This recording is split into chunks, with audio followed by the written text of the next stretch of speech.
Aujourd'hui, nous allons parler des angles, et notamment du vocabulaire des angles particuliers. Nous allons tout d'abord commencer par la notion d'angle complémentaire. On dit que des angles sont complémentaires si la somme de leurs mesures est égale à 90 degrés. Sur notre petite figure, l'angle ici vert ainsi que l'angle bleu sont des angles complémentaires, car la somme de leurs mesures fait un angle droit.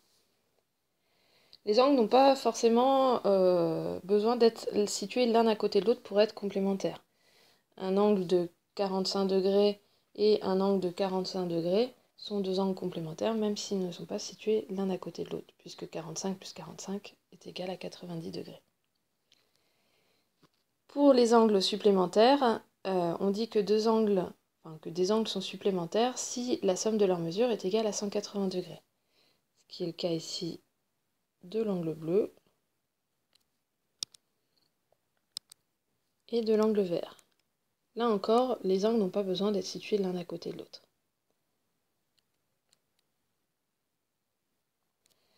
Ces deux définitions servent particulièrement dans le calcul des angles. Par exemple, on peut vous donner un énoncé où on vous dit que cet angle ici, bleu, vaut 30 degrés, et on peut vous demander de calculer l'angle vert.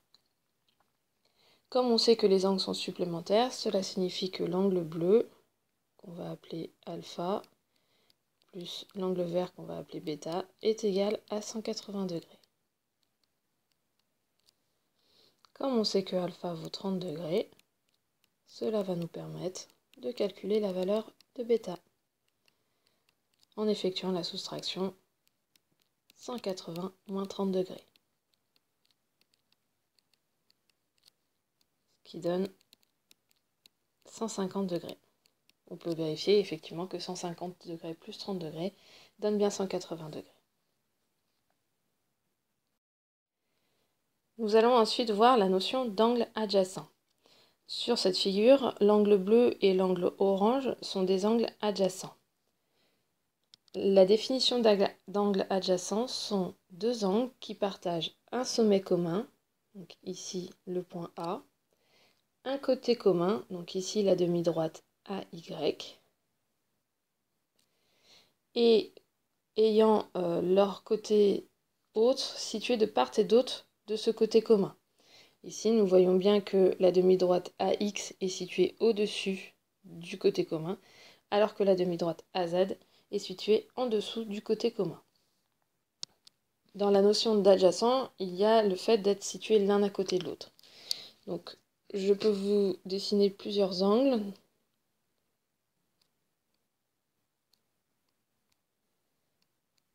Ici, nous avons deux angles adjacents, mais par exemple,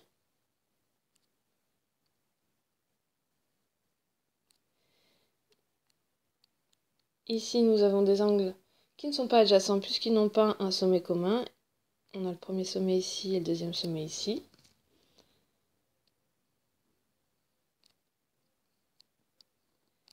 Là, nous avons deux angles qui ne sont pas adjacents parce qu'ils n'ont pas de côté commun, malgré un sommet commun.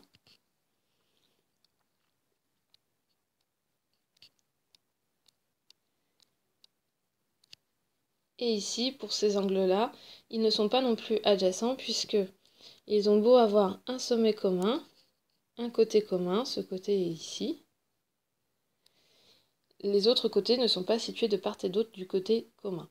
Il faut donc que les angles adjacents répondent impérativement aux trois critères en même temps. Si un seul critère ou plus n'est pas respecté, ce ne sont pas des angles adjacents.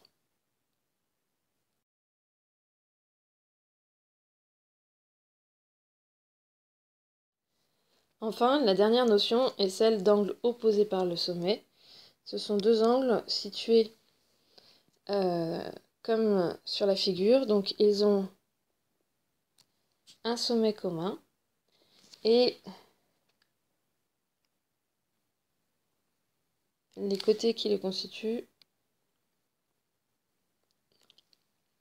forment ici deux droites. Donc les côtés de l'un sont dans le prolongement des côtés de l'autre. Cela s'appelle des angles opposés par le sommet. La particularité de ces angles est qu'ils ont la même valeur. C'est-à-dire qu'ici, on peut écrire que l'angle A, que la mesure de l'angle A est égale à la mesure de l'angle B. Donc si nous savons par exemple que l'angle A vaut 45 degrés, cela signifiera que l'angle B est égal à 45 degrés.